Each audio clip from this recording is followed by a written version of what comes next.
RGB and UV on the same strip?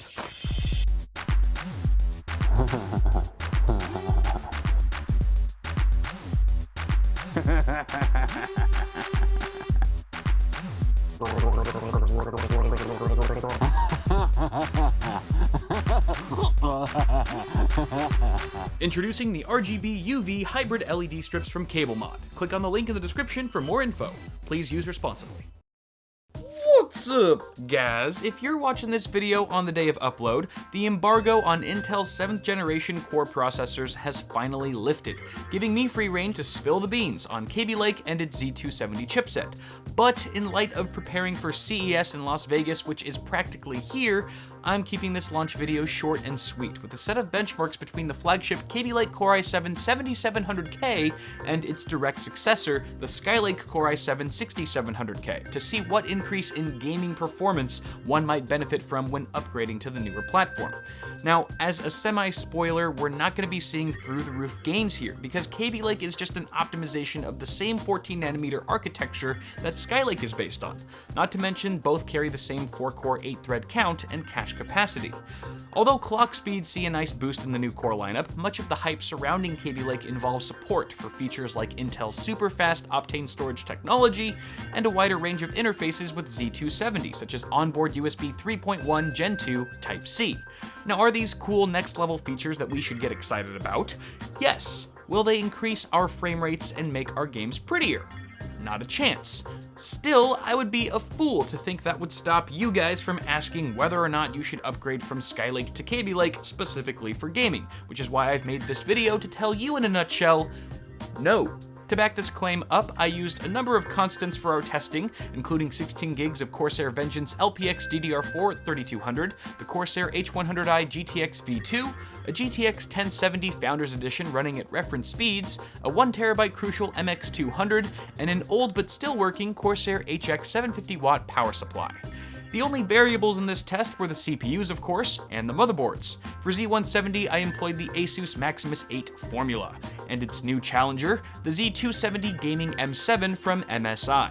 For the Skylake 6700K, I was able to overclock it to 4.6 GHz, while the 7700K, which turbos to 4.5 out of the box, was able to hit 4.9 GHz after some quick tuning in the BIOS, and this is certainly one of the bigger attractions of Kaby Lake.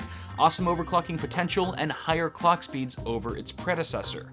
Finally, all games were tested on the 376.33 NVIDIA drivers on Windows 10, on a motherboard retail box, on a crappy table I got at Walmart.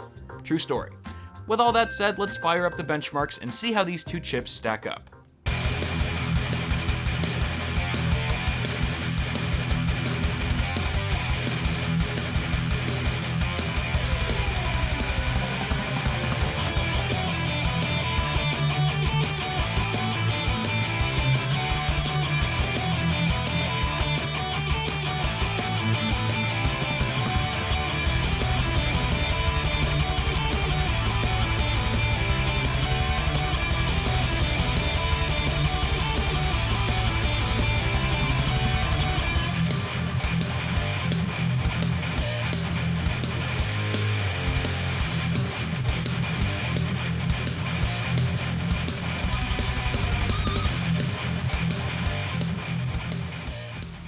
Jeez Louise, this is the biggest stalemate since that one time I played chess and it was a stalemate.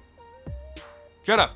I know I told you guys not to expect any huge gains, but I'm not sure there were any gains to begin with.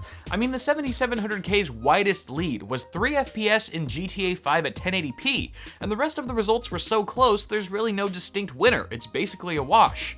While this seems really disappointing at first, the upside here is that if you have a 6700K that you're mostly using for gaming, you don't have to feel like you're being left behind with this new release. These kinds of tests are a constant reminder that most games today are still heavily GPU bound, and based on this initial batch of results, Skylake seems to be just as capable at gaming as its refined counterpart. I would have loved to compare thermals like I normally do, but at the time of filming, Kaby Lake isn't yet recognized by monitoring software, so that'll have to wait for a future video. That is all I've got for now, guys. Sorry if the info was a bit light for this launch, but I'm sure there's no shortage of Kaby Lake content popping up as we speak. Till next time, don't forget to toss me a like on the video, and I hope you guys are having a great new year so far. Feel free to subscribe to the channel if you haven't already, and if all goes well, I will see y'all in the next video at CES 2017.